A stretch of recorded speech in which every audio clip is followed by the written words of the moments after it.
विष्णु पुराणाय नमः।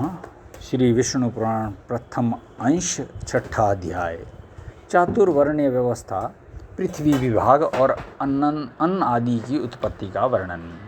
श्री मैत्रेय जी बोले, हे भगवान, आपने जो अर्वाक स्त्रोता मनुष्यों के विषय में कहा, उनकी सृष्टि ब्रह्मा जी ने किस प्रकार की, ये विस्तार पूर्वक कहिए। श्री प्रजापति ने ब्राह्मण आदि वर्ण को जिन जिन गुणों से युक्त और जिस प्रकार रचा तथा उनके जो जो कर्तव्य कर्म निर्धारित किए, ये सब वर्णन कीजिए। श्री पराशर जी बोले, हे द्विजश्रेष्ठ, जगत रचना की इच्छा से युक्त सत्य संकल्प श्री ब्रह्मा जी के मुख से पहले सत्व प्रधान प्रजा उत्पन्न हुई। तदंतर उन्हें उनके वक्षस्थल से रजह प्रधान तथा जंघाओं से रज और तमविष्ट सृष्टि हुई। हे द्विजोतम, चरणों से ब्रह्मा जी ने एक और प्रकार की प्रजा उत्पन्न की, वह तमह प्रधान थी। ये ही सब चारों वर्ण हुए। इस प्रकार हे द्विज सतम, ब्राह्मण, क्षत्रिय, वैश्य और शूद्र, ये चारों क्रमशः ब्रह्मा जी के मुख, वक्षस्थल, जानु और चरणों से उत्पन्न हुए। हे महाभाग, ब्रह्मा जी ने यज्ञानुष्ठान के लिए ही यज्ञ के उत्तम साधन रूपी संपूर्ण चातुर्य वर्ण की रचना की। हे धर्मज्ञ, यज्ञ से तृप्त होकर देवगण जल बरसाकर प्रजा को तृप्त करते हैं, अतः यज्ञ सर्वथा कल्याण का हेतु है। जो मनुष्य सदा स्वधर्मपरायण, सदाचारी, सज्जन और सुमार्गगामी होते हैं, उन्हीं से यज्ञ का यथावत अनुष्ठान हो सकता है। मुने, मनुष्य इस मनुष्य शरीर से ही स्वर्ग और अपवर्ग प्राप्त कर सकते हैं तथा और भी जिस स्थान की उन्हें इच्छा हो उसी को जा सकते हैं। हे मुनि सत्तम, ब्रह्मा जी द्वारा रची हुई व चातुर्वर्णीय विभाग में स्थित प्रजा अति श्रद्धा युक्त आचरण वाली, स्वेच्छानुसार रहने वाली, संपूर्ण बाधाओं से रहित, शुद्ध अंतःकरण वाली, सत्कुलोत्पन्न और पुण्य कर्मों के अनुष्ठान से परम पवित्र थी। उसका चित्त शुद्ध होने के कारण उसमें निरंतर शुद्ध स्वरूप श्री हरि के विराजमान रहने से उन्हें शुद्ध ज्ञान प्राप्त होता था, जिससे वे भगवान के उस विष्णु नामक परम पद को देख पाते थे। फिर त्रेता युग के आरंभ में हमने तुमसे भगवान के जिस काल नामक अंश का पहले वर्णन किया है, वे अति अल्पसार वाले, सुख वाले, तुच्छ और घोर दुखमय पापों को प्रजा में प्रवृत्त कर देता है। हे मैत्रेय, उससे प्रजा में पुरुषार्थ का विघातक तथा अज्ञान और लोभ को उत्पन्न करने वाला राग आदि रूप अधर्म का बीज उत्पन्न हो जाता है। तभी से उसे वे विष्णु पद प्राप्ति रूप स्वाभाविक सिद्धि और रसोल्लास आदि अन्य अष्ट सिद्धियां नहीं मिलती।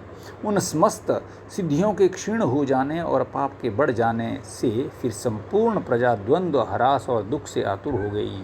तब उसने मरुभूमि, पर्वत और जल आदि के स्वाभाविक तथा कृत्रिम दुर्ग और पुर तथा खरवट आदि स्थापित किए। हे महामते, उन पुर आदि को में शीत और घाम आदि बाधाओं से बचने के लिए उसने यथा योग्य घर बनाए। इस प्रकार शीतोष्ण आदि से बचने का उपाय करके उस प्रजा ने जीविका के साधन रूप कृषि तथा कला कौशल आदि की रचना की। हे मुने, धान, जौ, गेहूँ, छोटे धान्य, तिल, कांगनी, ज्वार, कोदो, छोटी मटर, उड़द, मूंग, मसूर, बड़ी मटर, कुल्थी, राई, चना और सन, ये 17 ग्राम्य औषधियों की जातियां हैं। ग्राम्य और वन्य दोनों प्रकार की मिलाकर कुल 14 औषधियां याज्ञिक हैं।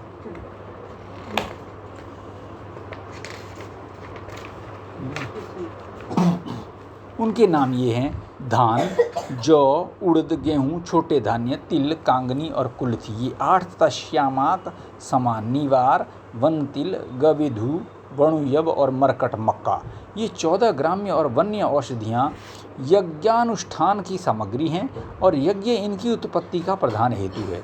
यज्ञों के सहित ये औषधियाँ प्रजा की वृद्धि का परम कारक हैं, इसलिए इहलोक परलोक के ज्ञाता पुरुष यज्ञों का अनुष्ठान किया करते हैं। हे मुनि श्रेष्ठ, नित्य प्रति किया जाने वाला यज्ञानुष्ठान मनुष्यों का परम उपकारक और उनके किए हुए पापों को शांत करने वाला है। हे महामुने, जिनके चित्त में काल की गति से पाप का बीज पड़ता है, उन्हीं लोगों का चित्त यज्ञ में प्रवृत्त नहीं होता।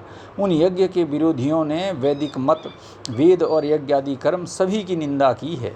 वे लोग दुरात्मा, दुराचारी, कुटिलमती, वेद विनिंदक और प्रवृत्ति मार्ग का उच्छेद करने वाले ही थे। हे धर्मवानों में श्रेष्ठ मैत्रेय, इस प्रकार कृषि आदि जीविका के साधनों के निश्चित हो जाने पर प्रजापति ब्रह्मा जी ने प्रजा की रचना कर उनके स्थान और गुणों के अनुसार मर्यादा, वर्ण और आश्रमों के धर्म तथा अपने धर्म भली प्रकार पालन करने वाले समस्त वर्णों के लोक आदि की स्थापना की। कर्मनिष्ठ ब्राह्मणों का स्थान पितृलोक है, युद्ध क्षेत्र से कभी न हटने वाले क्षत्रियों का इंद्रलोक है तथा अपने धर्म का पालन करने वाले वैश्यों का वायुलोक और सेवा धर्म प्राण शूद्रों का गंधर्वलोक है। 88,000 ऊर्ध्वरेता मुनि हैं, उनका जो स्थान बतलाया गया है वही गुरुकुलवासी ब्रह्मचारियों का स्थान है। इसी प्रकार वनवासी वानप्रस्थों का स्थान सप्तऋषि लोक, गृहस्थों का स्थान पितृलोक और सन्यासियों का ब्रह्मलोक है तथा आत्मानुभव से तृप्त योगियों का स्थान अमरपद मोक्ष है। जो निरंतर एकांतवासी और ब्रह्म चिंतन में मग्न रहने वाले योगी जन हैं, उनका जो परम स्थान है उसे पंडित जन ही देख पाते हैं। चंद्र और सूर्य आदि ग्रह भी अपने अपने लोकों में जाकर फिर लौट आते हैं, किंतु 12 अक्षर मंत्र ओम नमो भगवते वासुदेवाय का चिंतन करने वाले अभी तक मोक्ष पद से नहीं लौटे। तामिश्र, अंधतामिश्र, महारौरव, रौरव, असीपत्रवन, घोर, कालसूत्र और अवीचिक आदि जो नरक हैं, वे वेदों की निंदा और यज्ञों का उच्छेद करने वाले तथा स्वधर्म विमुख पुरुषों के स्थान कहे गए हैं। इति श्री विष्णु पुराणे प्रथमांशे 6ठो अध्यायः।